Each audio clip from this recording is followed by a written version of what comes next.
Inilunsad ng Cebu Provincial Government ang pamamahagi ng libreng bigas sa mga PUJ drivers na apektado ng pagtaas ng presyo ng mga produktong petrolyo. Yan ang ulat ni Jessie Atienza ng PTV Cebu. Ito ang kalidad at itsura ng bigas na ipamimigay ng Cebu Provincial Government. Hindi man kasing puti gaya ng ibang commercialized na bigas, malinis at hindi ito mabaho. Dahil mga newly milled rice sa mga ito at galing sa mga lokal na magsasaka, nakalaan ang mga ito para sa mga PUJ drivers sa buong lalawigan na maaaring makuha sa Cebu Provincial Capital Grounds. Kaagapay ang LTFRB Region 7, inilista ang mga eligible na mga PUJ drivers base na rin sa datos ng mga operators.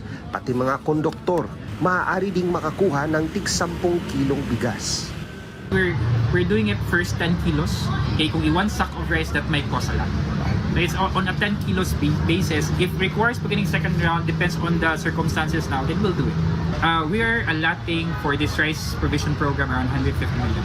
We're looking at utilizing the entire amount. So this is not just one time, but every week negative distribution.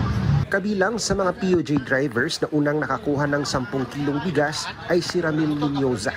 Aniya, malaking tulong ang libreng bigas para hindi na masyadong mabawasan ang kaniyang lumiliit na kita. Salamat rin sir, kay tabang na mo ba? Birensya kayo, kaya mong krudo, dagko na kayo. Imbis na tubel na mo, nag 2,000 rakapin, karon maabot nag 6,000 city. Usay mo, abot og 700, ana. Pero okay na lang, pero sana lang ba kayo sa magpuyo sa balay, wag yung madawat, ana. Ibabiyahe naman ng LGU ng Cebu Province ang ilang bahagi ng bigas sa malalayong bayan upang hindi na kailangan pang bumiyahe ng mga PUJ at iba pang bus drivers papunta sa Kapitolyo. Tiniyak naman ng gobernador ang mga kababayan na hindi kailangang magpanik sa panahon ngayon. And the last conversation I had with Secretary Gawarin, when we had our meeting here for the Uplift, Cebu Uplift Committee, she assured me na naatay supply of fuel. And also the DA Secretary assured me that there is supply of rice. Yes. So no need to panic. And we are doing our best to help katong mga sectors na nagkalisod karon.